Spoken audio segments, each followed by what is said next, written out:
ശരിക്കും അൺഎക്സ്പെക്റ്റഡ് ആയിട്ടാണ് ഇന്ന് ലണ്ടനിലെ ലൈറ്റ്സ് കാണാൻ പോയിട്ടുണ്ടായിരുന്നത്.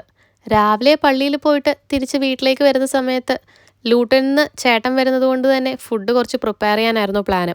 പക്ഷേ പ്ലാന് മൊത്തത്തിലൊന്ന് പാളി ഞങ്ങൾ രണ്ടുപേരും നല്ലതുപോലെ ലേറ്റായി. അങ്ങനെ ചേട്ടൻ വന്ന് ഫുഡ് ഞങ്ങൾ പുറത്തുനിന്നാക്കാമെന്ന് വിചാരിച്ചു.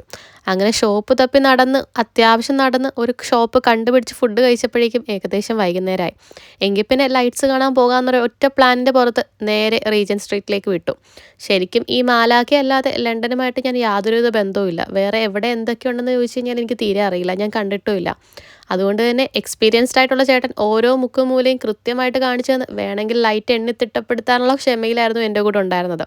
ഇനി നെക്സ്റ്റ് എവിടെ പോകണം എന്ന് ചോദിക്കുമ്പോൾ സത്യത്തിൽ എനിക്ക് അറിയില്ല എന്ന് വെച്ച് കഴിഞ്ഞാൽ വേറെ മറുപടിയൊന്നും ഉണ്ടായിരുന്നില്ല. അതുകൊണ്ട് തന്നെ എന്നോട് ചോദിച്ചിട്ട് ഇനി ഒരു കാര്യമില്ല എന്ന് മനസ്സിലാക്കി പുള്ളി തന്നെ ഐറ്റിനറി അങ്ങ് തീരുമാനിച്ചു. അങ്ങനെ ലണ്ടനിലെ കാണാൻ പറ്റുന്ന പല സ്ഥലങ്ങളും ഏകദേശം ഒരു 2 to 3 hours കൊണ്ട് ഞങ്ങൾ കവർ ചെയ്തിട്ടുണ്ട്. സംഭവം ഇത് പ്ലാൻ ചെയ്തതല്ലെങ്കിലും ഇത് കാണണമെന്ന് എല്ലാവരെയും പോലെ എനിക്കും ആഗ്രഹം ഉണ്ടായിരുന്നു. ശരിക്കും 1-2 പ്രാവശ്യം ഞാൻ ഇതിൻ്റെ അടുത്തുകൂടെയൊക്കെ പോയിട്ടുണ്ടെങ്കിലും അങ്ങനെ എൻജോയ് ചെയ്ത് കാണാനുള്ളൊരു സമയവും സാഹചര്യവും ഇതുവരെ കിട്ടിയിട്ടുണ്ടായിരുന്നില്ല. പിന്നീട് ചൈന ടൗൺ എന്നൊരു സംഭവം കേട്ടിട്ടുണ്ടെന്നല്ലാതെ ഞാൻ ഇതുവരെ കണ്ടിട്ടുണ്ടായിരുന്നില്ല. അങ്ങനെ പുള്ളി അങ്ങോട്ടേക്ക് കൊണ്ടുപോയി എന്തോ ഒരു വൈറൽ ബണ്ണൊക്കെ വാങ്ങി തന്ന് മൊത്തത്തിൽ അടിപൊളിയായിരുന്നു.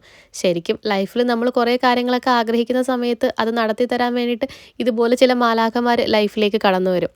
അതുകൊണ്ട് തന്നെ വളരെ ഹാപ്പി ആയിട്ട് പോസിറ്റീവായിട്ട് പോകുന്ന ഭയങ്കര ഒരു നല്ല ഈവനിങ് ആയിരുന്നു ഇന്ന്. തൊട്ടടുത്തുണ്ടായിട്ടും മിസ്സ് ചെയ്യാൻ സാധ്യതയുണ്ടായിരുന്ന പല മൊമെൻറ്റ്സുമാണ് ഇന്ന് എനിക്ക് കിട്ടിയിട്ടുണ്ടായിരുന്നത്. ശരിക്കും ഒരുപാട് സന്തോഷം. ലൈഫ് വളരെ പോസിറ്റീവായി പോയിക്കൊണ്ടിരിക്കുകയാണ്, ഹാപ്പി ആയിട്ട് മുന്നോട്ട്.